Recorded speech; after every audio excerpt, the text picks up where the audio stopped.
Chers téléspectateurs et tatrices, bonjour, bienvenue encore une fois sur la chaîne de sport numéro 1 ASG TV.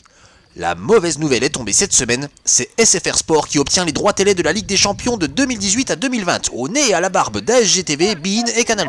Mais qu'à cela ne tienne, les droits exclusifs des matchs de l'AS Guyanven restent notre propriété, ce qui va à coup sûr ravir tous nos abonnés. Bref, ce week-end se déroulait à la Gilou Arena le match de championnat entre Guyan et les Sapins. Grosse formation qui lutte âprement pour la montée. Et vu que le Jean-Mi avait une bringue de prévu, je me devais donc de le remplacer. Ce qui obligeait ASG TV à embaucher Jules Gogel comme cadreur de luxe. Et il s'agissait là d'une après-midi spéciale, puisque après le match, l'ASGV organisait une belle après-midi de sensibilisation sur l'autisme et le handicap visuel, avec la sauce en rythme avec Lilou. Vous verrez tout ça à la fin du reportage. Le regard de fauve du chat maigre en disait long sur la volonté des oranges de faire un résultat.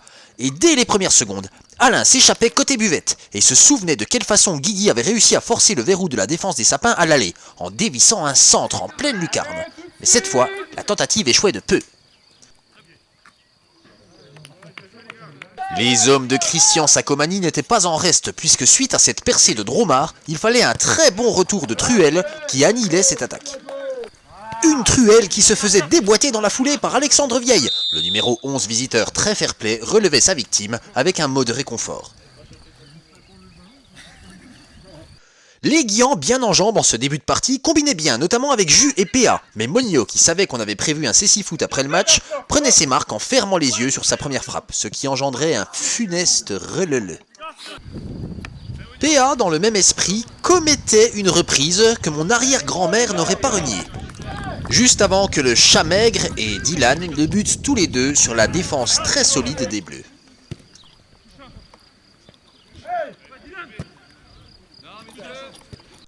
Bon, vous connaissez ce truc, dominer n'est pas gagné, et à la 11e minute, le triangle Girard-Vieille avec pour pointe Dromard validait la véracité de ce proverbe footballistique.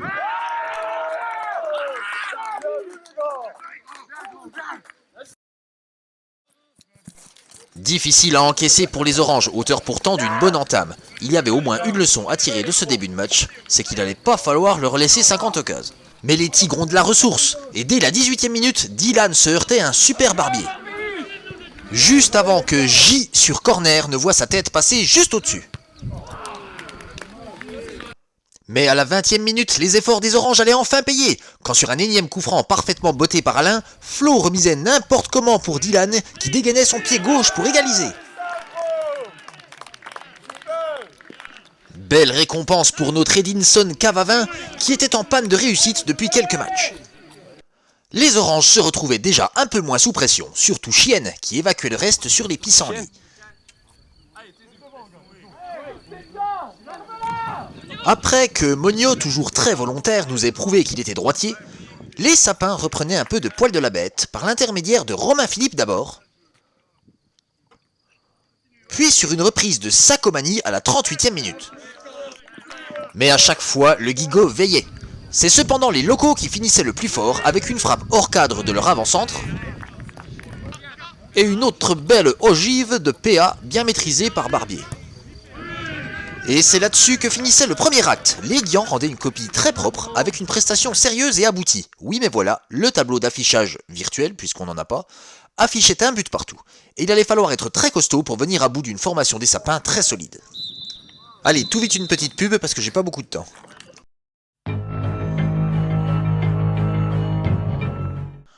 Toujours à la pointe en matière d'innovation dans la bringue, les Guians ont une réputation qui n'est plus à faire dans le monde de la fête. Et pour ça, nous ne lésinons pas sur la qualité de nos fournisseurs. Et avant que le projet de bière au duc qui alimentera le village en bière courante ne voie le jour, les Guians continuent de se fournir chez Riem Boisson, à Morteau. Les Guians, référence des buveurs, recommandent Riem, référence des distributeurs de boissons.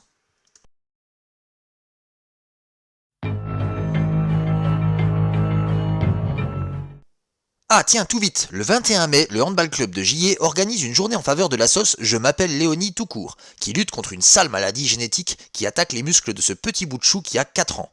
Il aura beaucoup de hand, beaucoup d'entraide, beaucoup de convivialité comme les Saugets savent faire, ok? Le 21 mai, à Gillet, pour aider Léonie et les enfants touchés par le même mal, l'amyotrophie spinale infantile. Bon, la deuxième mi-temps débutait avec directement un changement de physionomie important. Les sapins poussaient, et Dromard, à la cime de l'attaque, était dans tous les bons coups, comme ici dès les premières minutes où J freinait sa frappe. Le numéro 9 échappait ensuite à John et contraignait Guigo à une très belle claquette. Mais on ne laisse pas impunément l'un des tout meilleurs attaquants du championnat filer 3 fois de suite, et sur cette balle en profondeur, Dromard s'en allait crucifier Guigo d'un tir croisé.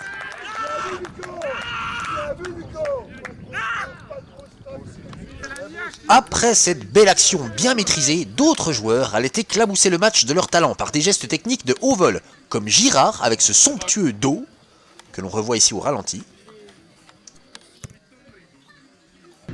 ou Sacomani avec cette relance pleine de classe, ou encore PA avec l'équilibre parfait sur une reprise remarquable de précision. Petit événement au stade avec l'arrivée du nouveau tambour des Ultra Tigers. Et rien que pour vous mesdames, Truel enjambe une clôture.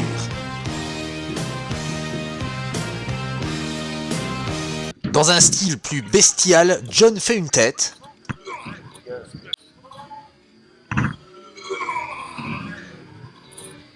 Et dans un style même brutal, Henriot pose une râpe. Heureusement que Euro était là pour ramener un peu de finesse avec cette frappe tout en touché.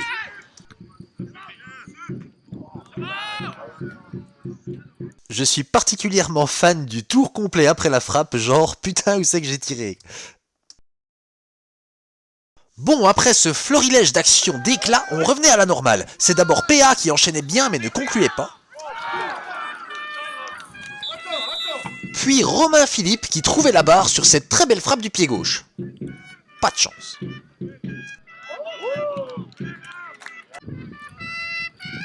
Et encore moins de chance pour Sacomani qui jouait au flipper. J'attire votre attention sur le décollage de l'avion, le vol et le crash de l'avion.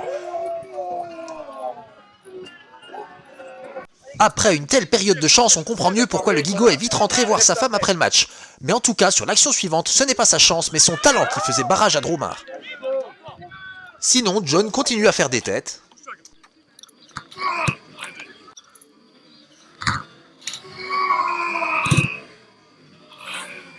Dans les derniers instants, même le Gigi montait aux avant-postes et il était tout près d'être décisif quand sur ce long ballon, sa transversale et le relais de Monio trouvaient Dylan qui butait sur la vigilance de Barbier.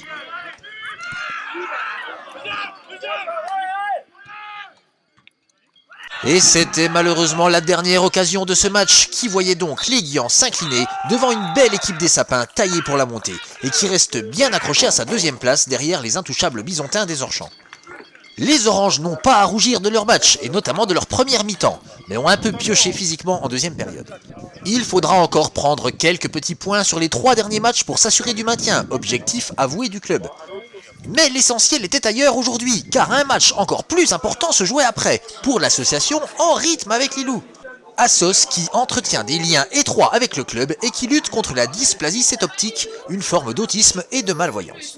Et pour aider notre copine, le club et les parents de Lilou avaient organisé tout un tas d'ateliers sur des thèmes de la malvoyance. Ateliers visant à se servir de ses autres sens pour appréhender les problèmes rencontrés par la petite puce et toutes les autres personnes atteintes par ce genre de handicap. Pourquoi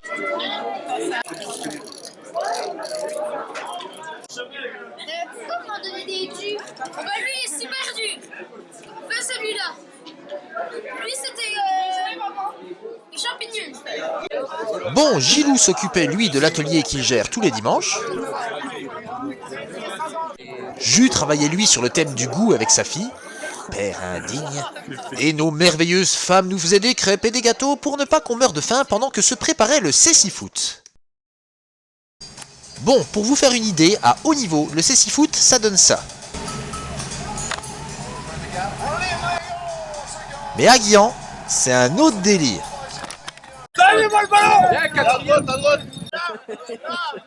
Ici, Lolo vous fait une démonstration de freestyle.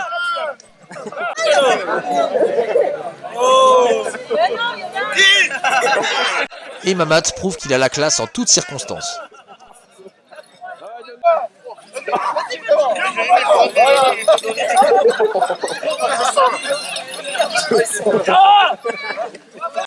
peu à ta gauche. Non, à ta droite, Gilles, à ta droite. Là, encore à ta droite. Derrière. Vas-y, Gilles, passe. Ah, je vois Baptiste.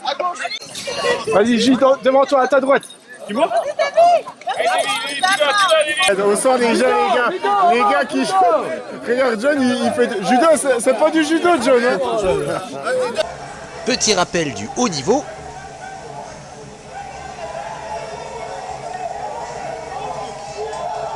Et rappel de notre niveau à nous.